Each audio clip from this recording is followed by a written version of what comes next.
This is Lecture 92 in the ABCs of Communism series, and the first of a series of lectures is intended to support Volume 7 on Communism in Europe.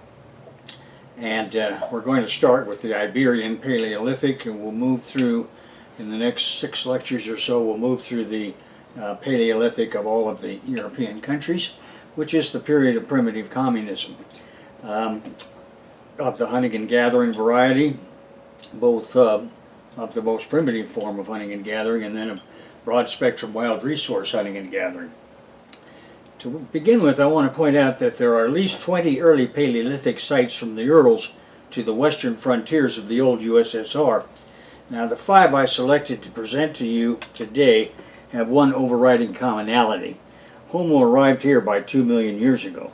The cubic centimeter cranial capacity in the high Homo australopithecus range, that is 700 to 1,000 cubic centimeters, or the lower Homo erectus range, that is 1,000 to 1,200 cubic centimeters of cranial capacity, is what we're talking about. Now, this means that people started moving very early into more challenging environments than those in which they had emerged in Africa.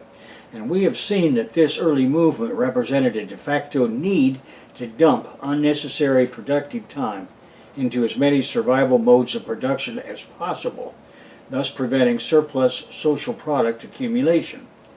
In other words, what was today's surplus in these more challenging environments becomes necessary. Now, there would have been some kind of worldview justification for this movement. However, at bottom, it was survival instinct that propelled this movement. Why is this true? Because surplus social product accumulation would have been lethal, leading as it does to envy, jealousy, coveting, and thus the dissolution of banned society. The worldview justification and its dialectical concomitant of reinforcing collectivity by eliminating lethal accumulation is, in a phrase, proof of the origin of human spirituality. Unity was the essential element that gave humans their irrepressible ability to control their environment. Intercontinental migration is the proof that this driving force was extant from the very beginning.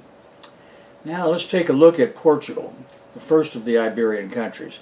Around 200,000 BP, during the Middle Paleolithic period, Homo sapiens neanderthalensis appears on the Iberian Peninsula. Around 70,000 BP, the last ice age began, and the Mousterian culture was well established. At the 50,000-year-old Urals cave in Portugal, there is evidence of human activity in this karst topography. The latest surveys made in 1989 by Professor Silva and his associates in 1991 have revealed new chambers, resulting in further investigation. Now, Urals cave dates to 52,000 years BP, and excavation is continuing. This is in the Lisbon region. The first occupants of the cave came from groups of what investigators considered Neanderthal hunter-gatherers who used the cave as a temporary shelter for hunting. As you know, this is an old-fashioned way of thinking about Neanderthals. We know that the Neanderthalensis subspecies of Homo sapiens is just that, and nothing more. The appearance of Mousterian technology means we have the appearance of broad-spectrum wild resource exploitation and has nothing to do with variation among Homo sapiens physical types. Anyway, bone evidence within the cave proves that these groups hunted nearby oryx, deer, and horse. Elements of rock art are from the Upper Paleolithic, 42,000 to 12,000 years BP, and or from the overlying Neolithic period. Urals cave prehistoric art paintings are comparable to those of Altamira and Lascaux. The site was the first in Portugal in which prehistoric art was identified, and the only location with examples of Paleolithic artwork. There have been identified hundreds of motifs, engravings, and paintings of animals, abstract forms, and geometric shapes in this archaeological site. The rock art site is located along the Highway EN 370 between Santiago de Escorial and Alto de Abadea, approximately 3 miles from the latter.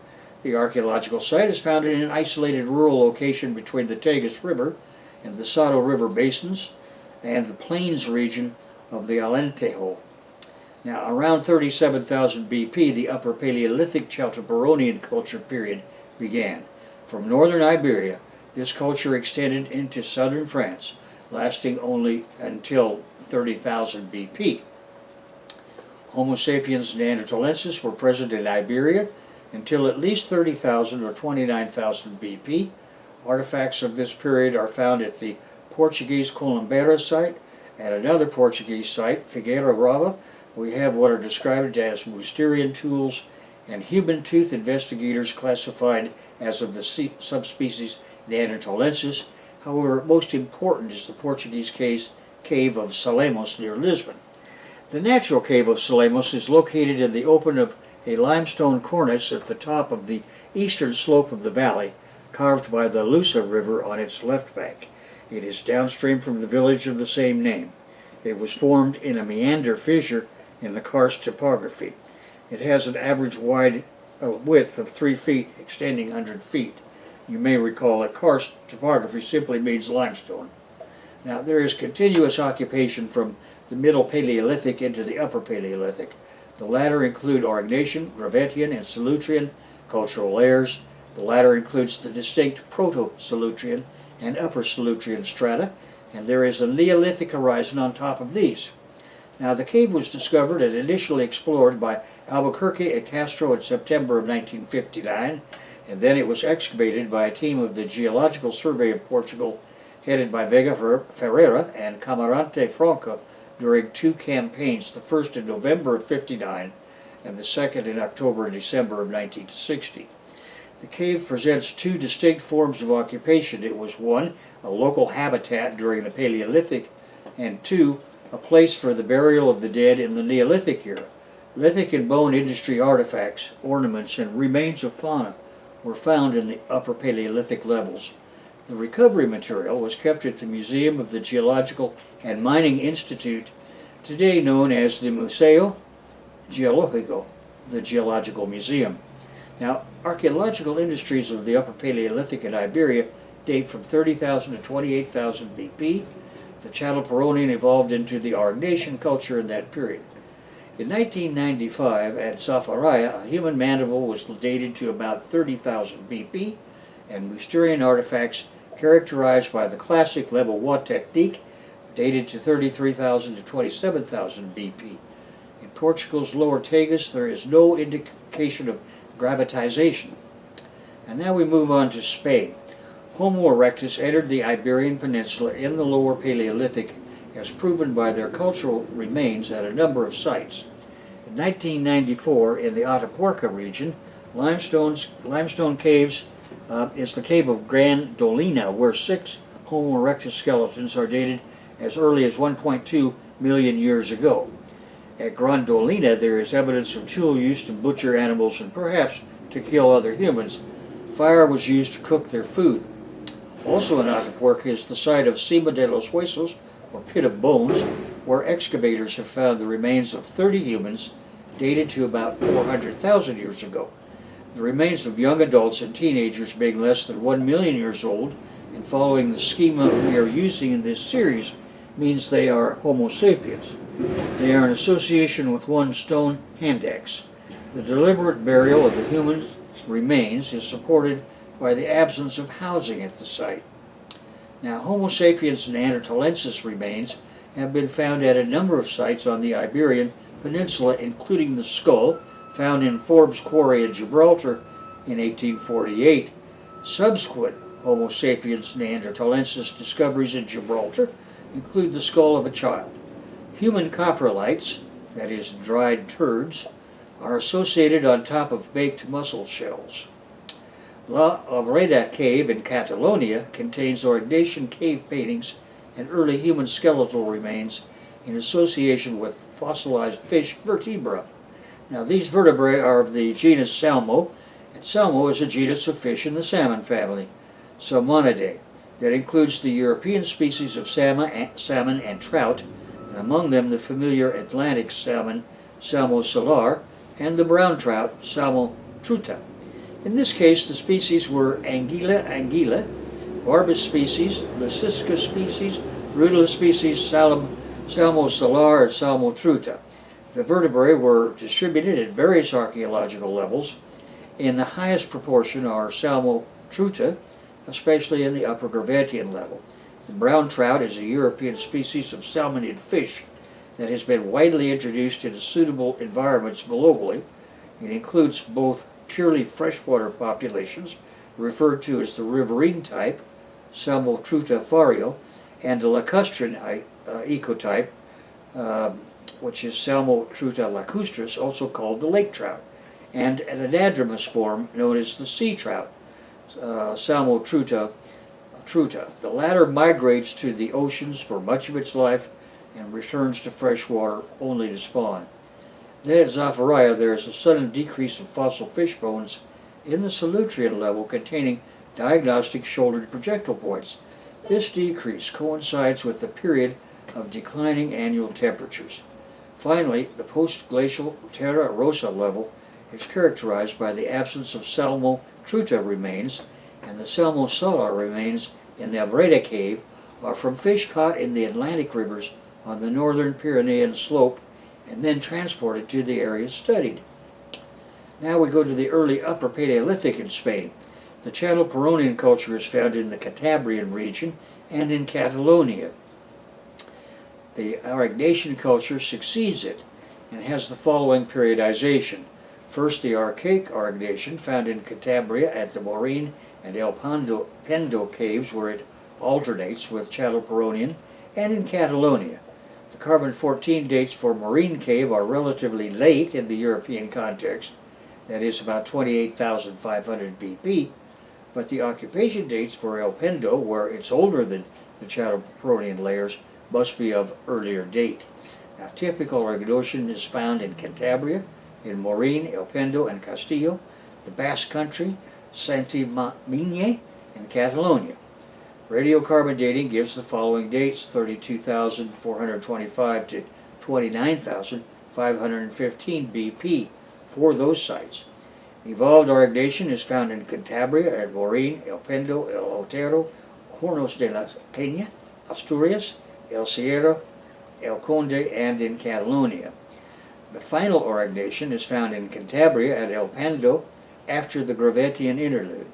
In the Mediterranean area south of the Ebro River, Aurignacian remains have been found sparsely distributed in the lands of Valencia, Les Mayaetes and Murcia, Las Perineras, and Andalusia, Higueron, as far west as Gibraltar, Gorham's Cave, and the carbon-14 dates available are 29,100, 28,700, and 27,860 BP in those sites respectively.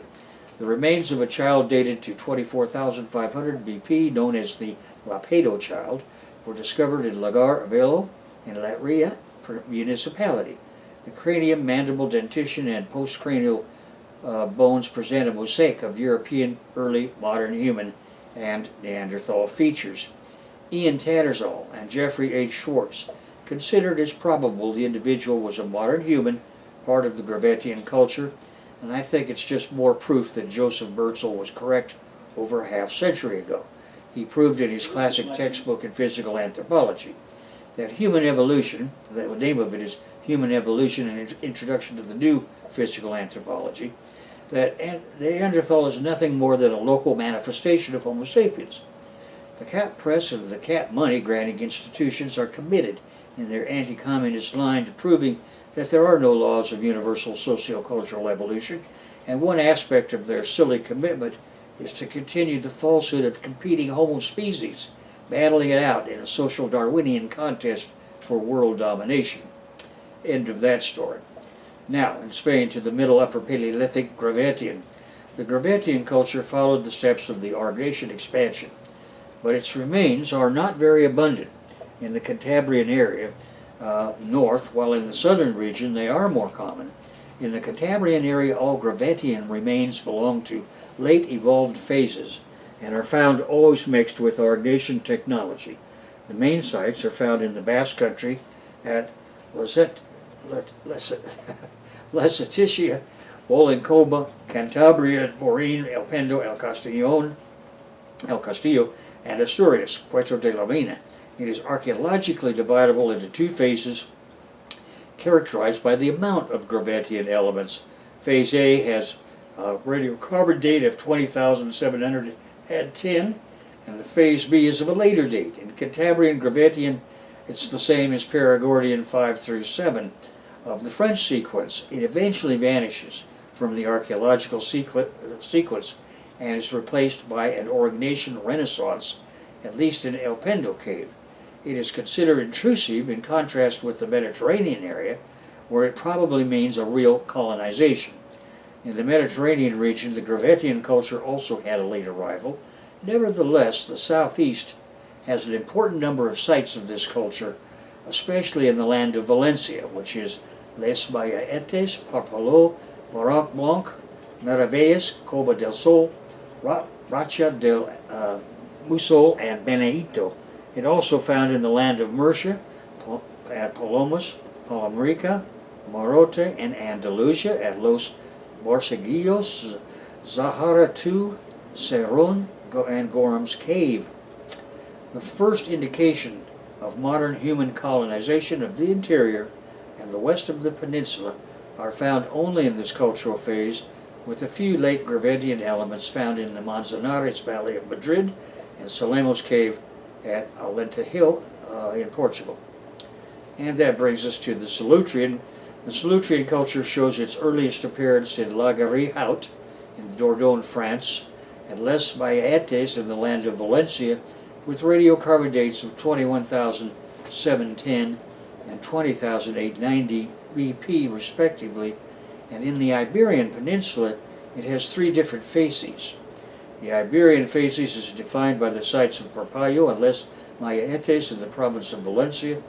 They demonstrate continuing Gravettian material cultural traits, proving their origin in that preceding culture. From bottom to top of Parpallo and Les Mayetes caves, this sequence is seen throughout all Spanish Solutrean sites, including the land of Murcia and Mediterranean Andalusia. And then the upper or evolved Solutrean, including bone tools and needles, separated by a sterile layer with signs of intense cold of the Würm glacial maximum, and that was around 20,000 years ago. And then a full middle Solutrean dated in its lower layers to 20,180 BP, and then at the bottom the initial Solutrean. These two caves are near other sites including Barranc Blanc, Maravillas, and Rates Penaies. These often show continuity and are called Gravetto Solutrean. The Cantabrian Phases shows two markedly different tendencies in Asturias, that is northwest Spain, and the Vasco-Cantabrian area. The oldest findings are all in Asturias, and lack of the initial phases, beginning with the full Solutrean in Las Caldas, that is Asturias, and other nearby sites, followed by evolved Solutrean, with many unique regional elements. Radiocarbon dates oscillate between 21,000 and 19,000 BP. Now, at Las Caldas Cave and the surrounding partial nature reserve, it is a protected area covering 60 acres in the Nalón Valley in the municipality of Oviedo, near the towns of La Piñera and Las Caldas. The cave itself is 200 feet long, with three entrances.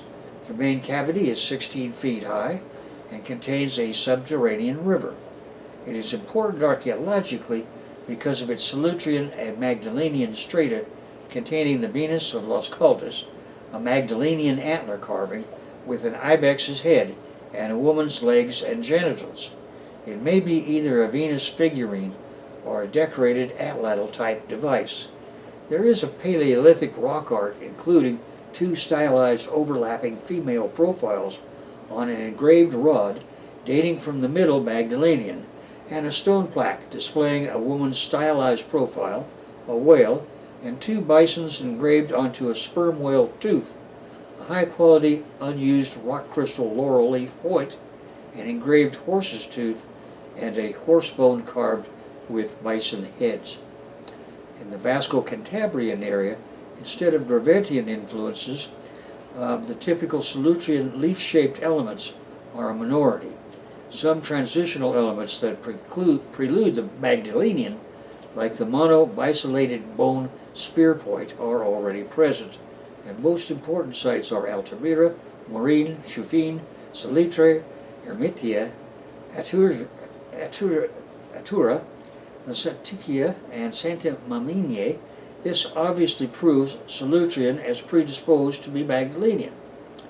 At Altamira Cave, in 2016, British director Hugh Hudson released the film Finding Altamira, about the discovery of the caves, starring Antonio Banderas and with music by Mark Knopfler. This show is streaming on Netflix as Altamira Cave, describing its discovery and now famous Paleolithic art. Therefore, for now, I shall restrict my comments to the relevant primitive communist occupations. The cave is over 3,000 feet long and consists of a series of twisting passages and chambers. The main passage varies from 20 to 8 feet in height, formed through collapses in the calcareous rock of Mount Vispieres. Around 13,000 years ago, a rockfall sealed the cave's entrance, preserving its contents until its eventual discovery, which occurred after a nearby tree fell and disturbed those fallen rocks. Archaeologically, we begin from the bottom with artifacts from the Upper Solutrean at 18,500 BP. Occupation of the cave continued through the Lower Magdalenian from 16,590 to 14,000 BP. Human occupants of the site took advantage of the rich wildlife that grazed in the valleys of the surrounding mountains, as well as the marine life available in nearby coastal areas. People lived at the cave mouth, although their paintings were created throughout the length of the cave. The artists used charcoal, ochre, and hematite to create the images, often diluting these pigments to produce variations in intensity and creating an impression of chiaroscuro. They also exploited the natural contours of the cave walls to give their subjects a three-dimensional effect. The polychrome ceiling is the most impressive feature of the cave, depicting a herd of extinct steppe bison, which is the species Bison priscus, in different poses, 2 horses, a large doe, and possibly a wild boar. Solutrean paintings include images of horses and goats, as well as handprints that were created when artists placed their hands on the cave wall and blew pigment over them to leave a negative image. Magdalenian paintings include abstract shapes in addition to animal subjects. And for our purposes, you want to know 1, the amount of time and effort involved in planning and executing the art. At the very least, it is obvious that many of the people in the band or tribe were involved, and this is an indication that they had, too, a lot of spare time. That is, it was one way to spend time doing things that did not produce surplus social product. And 3, furthermore, considerable time had to have been spent contemplating the worldview and ways of presenting important aspects of that ideology. And 4, finally, the entire cave complex constitutes proof of a broad spectrum, wild resource exploiting capability, is described by Kent Flannery and popularized by Professor Kotak. Now, at El Morón, the archaeological cave site is located in the Rio Asón Valley of eastern Cantabria in Spain. The cave opening is about 850 feet above sea level, and it is about 42 feet high. That is the cave opening, 40 feet wide, and with 393 feet of stratigraphy. El Morón, therefore, has the longest continuous sequence of Upper Paleolithic prehistory of Cantabria, Spain. The site includes human occupations from 41,000 BP into the historic period, and these include what investigators called Mysterian. At Chufin Cave, near the town of Reclones in Cantabria, at the confluence of the Lamazon and Lanza rivers, is a point with steep slopes. Upper Paleolithic levels of occupation are 20,000 years old. The cave has some small-sized, deep, subtle engravings and paintings of red deer, goats, and cattle, exhibiting a large number of symbols. One group, called type sticks, accompanies the painting's inside animals. Many drawings are made of points called puntillaje, including one that may represent a vulva. Then in northern Catalonia, 1 million years ago, Homo sapiens shared the landscape with other large fauna, such as the mammoth, hippopotamus, and rhinoceros, as well as carnivores such as hyena, jaguar, and wolf. Here they left evidence of their occupation at sites in Catalonia, with stone tools and animal remains. Especially noteworthy are Cueva Negra, Barranco León, and Fuente Nueva in the south, and Atapuerca in the north, where archaeological evidence for this occupation is described as early Mode 1 technology. This toolkit occurs widely across Europe at this time. The Mode 1 stone toolkits of Africa and Portugal are the same, so it seems clear that these sapiens evolved first in Africa and Portugal from erectus forebears. Early Solutrean is followed by scarce middle elements, but with well-developed final Solutrean. It is related to the French Pyrenean sequences. Its principal sites include Caux les Gauges, with its Solutrean flat retouch and notched projectile points, and the Reclau, Viver, and La Arreda sites. Near Madrid, the earlier Solutrean findings were destroyed in the Civil War. Now, in the late Upper Paleolithic in Spain, this phase is defined by the Magdalenian culture, where in the Mediterranean area, the persistence of Gravetto-Solutrean traits is the proof. In the Cantabrian area, the early Magdalenian phases show two different facies. The Castillo facies evolves locally over final Solutrean layers, while the Roscano facies appears in most cases directly over the natural soil. No earlier occupations of these sites. In the second phase, the lower evolved Magdalenian, there are two also facies, but now, with a geographical divide, the El Huyo facies is found in Asturias and Cantabria, while the Basque Country facies is found only in the Basque region. The dates for this early Magdalenian period oscillate between 16,433 BP for Roscano Cave, that's the Roscano facies, 15,988 and 15,179 BP for the same cave of the El Huyo facies, and 15,000 BP for Altamiras, the Castillo facies. For the Basque Country facies, the cave of Abons has given dates at 15,800 BP. A stone tablet found in Abons Cave in the Navarra region of northern Spain contains the earliest known representations of a landscape. Engravings on the stone that measure 7 by 5 inches depict mountains, meandering rivers, and areas of good foraging and hunting. A team from the University of Saragossa spent 15 years deciphering the etched lines and squiggles after unearthing the artifact during excavation of the cave in 1993. Quote, "We can say with certainty that it is a sketch, a map of the surrounding area," unquote, said Pilar Utria, who led the research team. "Whoever made it sought to capture in stone the flow of the watercourses, the mountains outside the cave, and the animals found in the area," unquote. Now, the Middle Magdalenian shows less abundance of findings. The Upper Magdalenian is an extension of Magdalenian 5 and 6 in northern France. Accordingly, its diagnostics are harpoons. Again, there are two facies called A and B that appear geographically intertwined. Facies A, 15,400 to 13,870 BP, is absent in the Basque Country, and the facies B, from 12,869 to 12,282 BP, is rare in Asturias. Now, in Portugal, there have been some findings of the Upper Magdalenian north of Lisbon at Casa da Moura, Lapa do Sal, and a possible intermediate site is La Dehesa in Salamanca, Spain, that is clearly associated with that of the Cantabrian area.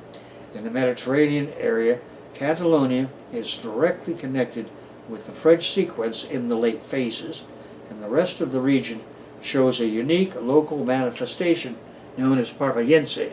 The Papario Magdalenian is the southeastern continuity of the local Gravetto-Solutrean. The late Upper Magdalenian actually includes true elements of this culture, like proto-harpoons. Radiocarbon dates for this phase are 11,470 BP at Boron Gran. Other sites give dates in the Epipaleolithic. which brings us to the Epipaleolithic and Mesolithic. Around 12,000 BP, an interstadial deglaciation called the Allarod Oscillation occurred, weakening the rigorous conditions of the last ice age. This climatic change also represents the end of the Upper Paleolithic period, called the Epipaleolithic. The Mesolithic begins immediately thereafter and is of relatively brief period in Iberia. As the climate became warmer, the late Magdalenian peoples of Iberia modified their technology and culture. The main techno-cultural change is the process of microlithization, the reduction of size of stone and bone tools, also found in other parts of the world. In addition, the cave sanctuaries were abandoned, and art becomes rare and mostly done on portable objects, such as pebbles or tools. It also implies changes in diet, as the megafauna virtually disappear when the steppe becomes woodlands. In this period, hunted animals are of smaller size, typically deer or wild goats, and seafood becomes an important part of the diet where available. The first Epipaleolithic culture is the Azilian, evolved from the Magdalenian, in parallel to other regional derivatives found in Central and Northern Europe. Originally identified in the old Magdalenian territory of Vasco-Cantabria and the wider Franco-Cantabrian region, Azilian microlith culture expanded throughout Mediterranean Iberia. It is a broad-spectrum, wild resource exploitation strategy perfected to take advantage of the warmer climate's thick woodlands, replacement of large herd animals by smaller forest dwellers. The Azilian type site on the Iberian Peninsula is Satoya in Navarre. There the earlier Azilian elements clearly derived from those of late Magdalenian by 11,760 BP. Full Azilian in the same site is dated to 8,150 BP. It is followed by geometric elements that continue until the arrival of pottery in what investigators called the Subneolithic stage. In the Mediterranean area, virtually the same material culture is often named microlaminar microlithism because it lacks the bone tool industry typical of Franco-Cantabrian Azilian. It is found in parts of Catalonia, Valencia community, Murcia, and Mediterranean Andalusia, and it has been dated in Les Mayetes at 10,370 BP. The Asturian culture was a successor to the Azilian. It moved slightly to the west, whose distinctive tool was a pickaxe for picking limpets off of rocks. In the late phases of the Epipaleolithic, a new trend arrives from the north. It is seen in the geometrical microliths of Solutrean and Tardenoisian cultures of the Rhine-Danube region. In the Franco-Cantabrian region, it did not alter the Azilian culture. However, in Mediterranean Iberia and Portugal, its arrival is more noticeable. The Mediterranean geometrical microlithism has two phases. The Filador phases, directly related to the French Solutrean, and is found in Catalonia, north of the Ebro River. And secondly, the Cochina phases is more widespread and in many sites, such as Malaga, Spain, shows a strong dependence on fishing and seafood gathering. The Portuguese sites south of the Tagus River, the Muge group, date 7,350 BP. And as for a final comment on the art, the rock art found at over 700 sites along the eastern side of Iberia is the most advanced and widespread surviving from this period, certainly in Europe and arguably in the rest of the world. It is strikingly different from the Upper Paleolithic art found along the northern coast, with narrative scenes with large numbers of small, sketchily painted human figures, rather than superbly observed individual animal figures that characterize the earlier period. When it appears in the same scenes as animals, the human figure is running towards them. The most common scenes by far are of hunting, but there are scenes of battle and of dancing, and possibly agricultural tasks and the management of domesticated animals. In some scenes, gathering honey is shown, most famously at Cuevas de la Araña in Bicorp. Humans are naked from the waist up, but women have skirts, and men sometimes skirts or gaiters or trousers of some sort, and headdresses and masks are sometimes seen, which may indicate rank or status, and thus the emergence of simple chiefdoms. And that brings us to a conclusion of our Iberian Paleolithic discussion, and in the next lecture we're going to move on to the Paleolithic primitive communism of France.